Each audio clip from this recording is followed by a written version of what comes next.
जय हिंद दोस्तों, वंदे मातरम। तो मुद्दा ये है कि 2024 की तैयारियां अभी से शुरू हो गई हैं। जिस तरीके से दिल्ली का दौरा किया जा रहा है दीदी के द्वारा, और जिस तरीके से लोगों में एक कॉन्फिडेंस लाया जा रहा है कि भैया वो एक जो सवाल पूछते थे ना, मोदी नहीं तो और कौन, तो मोदी की जगह पे अब हम आएंगे, इस तरह की बातें हो नहीं रही हैं, पर दिखाई कुछ ऐसी ही जा रही हैं।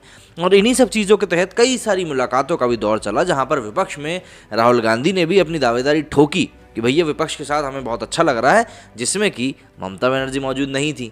अब यहाँ पर कंफ्यूज होने की ज़रूरत नहीं है। जब एक म्यान में दो तलवारें आ जाती हैं तो वो तलवारें आपस में एक साथ फिट बैठ नहीं पाती, और ऐसा होता ही है। अब जिस इंसान को परिवार की तरफ से एक सपना दिखाया गया हो कि भैया तुम आने वाले समय के प्रधानमंत्री हो, वो आखिर किसी और को दावेदार कैसे होने दे सकता है। पर इन सारी मुलाकातों के बीच में एक मुलाकात ऐसी थी जिसने मेरा ध्यान सबसे ज़्यादा खींचा, और वो थी हमारे सबसे ज़्यादा बॉलीवुड के वरिष्ठ बुद्धिजीवी और सबसे बड़े ट्रोलर जावेद अख्तर और उनकी बेटर हाफ शबाना आज़मी जी की जो मुलाकात हुई ममता बनर्जी के साथ। वो अब एक तरफ तो आप देखेंगे कि भाई जावेद अख्तर शबाना आज़मी का बंगाल से वैसे तो कोई कनेक्शन है नहीं, लेकिन अभी कुछ समय से जिस तरीके से वो सक्रिय हुए हैं सोशल मीडिया के ऊपर, उसको देखते हुए ऐसा लगता है कि वो भी एक बहुत अच्छा रोल प्ले कर सकते हैं 2024 के चुनाव के समय में। क्योंकि देखिए, इन्फ्लुएंसर्स की ज़रूरत तो उस टाइम पड़ेगी ही, क्योंकि आज की डेट में अगर आप देखें तो टीवी की महत्ता घरों में काफ़ी कम होती जा रही है। लोग सोशल मीडिया के ऊपर ज़्यादा डिपेंड होते जा रहे हैं। ऐसे में जो लोग सोशल मीडिया के ऊपर ज़्यादा सक्रिय हैं या जिनकी बातों के ऊपर ज़्यादा रिएक्शन आते हैं, उनकी ज़रूरत तो पड़नी ही है। तो ये जो मुलाकात हुई जावेद अख्तर साहब की और ममता बनर्जी की, ये मुलाकात कई मायनों में खास है। पश्चिम बंगाल की मुख्यमंत्री ममता बनर्जी के दिल्ली दौरे के बीच गुरुवार को मतलब 29 जुलाई की शाम गीतकार जावेद अख्तर व उनकी पत्नी अभिनेत्री शबाना आज़मी ने उनसे मुलाकात करी। बनर्जी ने मुलाकात के बाद अख्तर ने कहा कि देश का मिजाज बदल रहा है। उनकी मतलब ममता की प्राथमिकता ये नहीं है कि वे लीडरशिप करें, उनका मानना है कि परिवर्तन होना चाहिए। उन्होंने कहा कि बंगाल मॉडल एक उदाहरण है, इसमें कोई शक नहीं है कि देश में खेला होबे।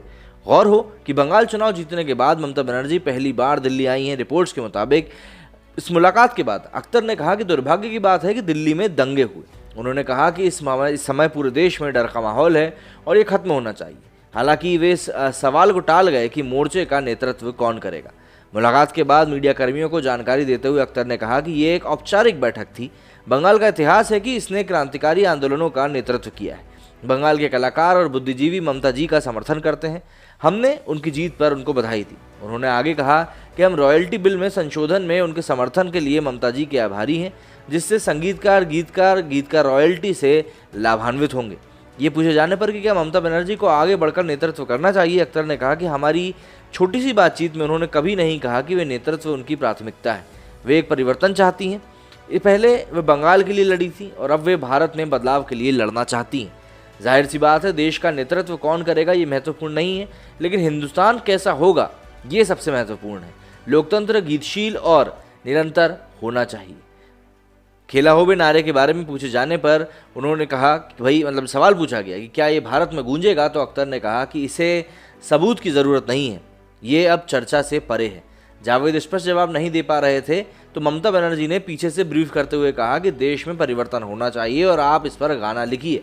अख्तर ने कहा कि मेरा मानना है कि बदलाव होना चाहिए। अभी देश में बहुत तनाव है, ध्रुवीकरण है, कई लोग आक्रामक बयान देते हैं, हिंसक घटनाएं हो रही हैं। बनर्जी ने मीडिया कर्मियों के सामने गीतकार से कहा कि आपको खेला होबे पर एक गाना बनाना चाहिए। 2024 के लोकसभा चुनाव का लक्ष्य रखते हुए बनर्जी ने बुधवार मतलब 28 जुलाई को कहा था कि पूरे देश में खेला होगा।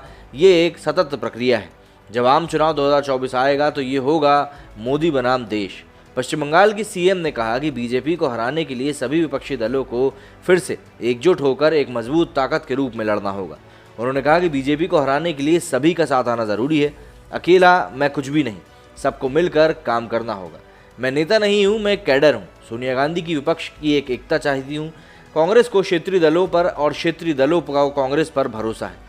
सोमवार मतलब 26 तारीख को शाम दिल्ली पहुंचे टीएमसी प्रमुख और पश्चिम बंगाल की मुख्यमंत्री ममता बनर्जी अब तक प्रधानमंत्री नरेंद्र मोदी, कांग्रेस के अंतरिम अध्यक्ष सोनिया गांधी, कांग्रेस नेता राहुल गांधी, कमलनाथ, आनंद शर्मा, अभिषेक मनु सिंघवी, राजद नेता लालू प्रसाद यादव से मुलाकात कर चुकी हैं। और इन मुलाकातों के बाद में एक बात जो क्लियर हो चुकी है वो ये कि ममता बनर्जी खुद को मोदी के खिलाफ सबसे बड़े कैंडिडेट के रूप में इस समय प्रोजेक्ट करने में लगी हुई हैं, और करें भी क्यों ना।